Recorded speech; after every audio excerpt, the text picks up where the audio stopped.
पहाड़ों और घने जंगलों के बीच बसा एक पुराना गांव था, रजवाड़ा गांव। कभी यह गांव खुशियों से भरा रहता था, लेकिन पिछले 15 सालों से लोग इस गांव का नाम सुनकर भी डर जाते हैं, क्योंकि यहां एक ऐसी घटना हुई जिसने पूरे इलाके की रातों की नींद उड़ा दी।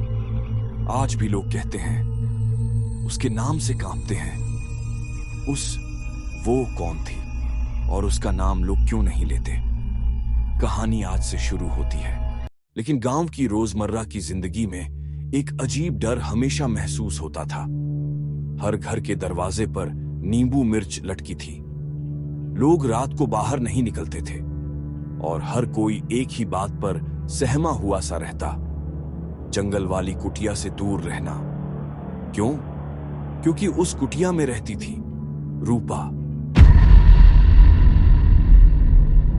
कुछ साल पहले रूपा इस गांव की सबसे हंसती, सबसे सुंदर और सबसे दयालु लड़की थी। पिता नहीं थे, मां बीमार रहती थी, रूपा ही घर संभालती थी। लेकिन उसी गांव में था पवन, जो रूपा से शादी करना चाहता था, पर रूपा उसे पसंद नहीं करती थी। पवन ने कई बार कोशिश की और हर बार रूपा ने साफ मना कर दिया।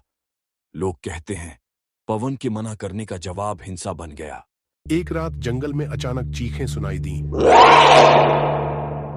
गांव वाले दौड़कर पहुंचे और दृश्य देखकर दहशत में जम गए। रूपा की लाश पेड़ के पास पड़ी थी। चेहरा खून से भरा था, सफेद दुपट्टा फटा हुआ, बाल मिट्टी से सने हुए। सब समझ गए, यह पवन ने किया है। पवन पकड़ा नहीं गया, वह उसी रात गायब हो गया और यहीं से डर की शुरुआत हुई। रूपा का अंतिम संस्कार किया गया, पर अगले ही रात गांव के बाहर रहने वाली बुआजी ने चीखते हुए कहा, रूपा मेरे दरवाजे पर खड़ी है। लोग इकट्ठा हुए। बुआजी कांपते हुए बोली, वो पूरी तरह लाल थी।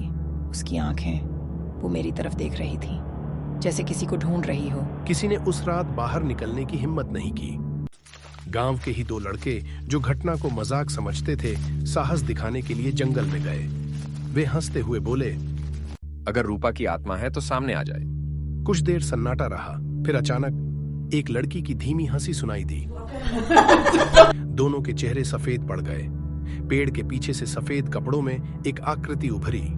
चेहरा झुका हुआ, बाल खुले, पूरा शरीर कांपता हुआ। लड़कों ने पीछे हटना शुरू किया, लेकिन आकृति अचानक हवा में उड़ गई और भयानक चीख निकाली।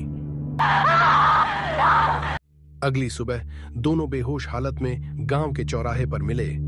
शरीर कांप रहा था और वे सिर्फ एक ही बात बोल पा रहे थे, वो आने वाली है। पूरे गांव में डर फैल गया। लोगों ने मंदिर में यज्ञ करवाया, पर रात होते ही डर फिर लौट आता। गांव के पुजारी ने कहा, उसकी आत्मा अधूरी है, जिसने उसे मारा है वह जीवित है, और जब तक उसे सजा नहीं मिलती रूपा हर रात भटकेगी। गांव वालों ने पवन को ढूंढने की कोशिश की, पर वह जैसे जमीन निगल गई हो।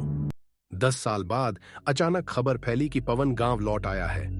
गांव वाले गुस्से से भड़क उठे, पर पवन ने सफाई दी, मैंने रूपा को नहीं मारा, उसने खुद। वह अपनी बात पूरी भी नहीं कर पाया। अचानक हवा रुक गई, पेड़ों ने हिलना बंद कर दिया। जंगल में अजीब सन्नाटा छा गया और तभी पवन के घर के बाहर पायल की आवाज आई।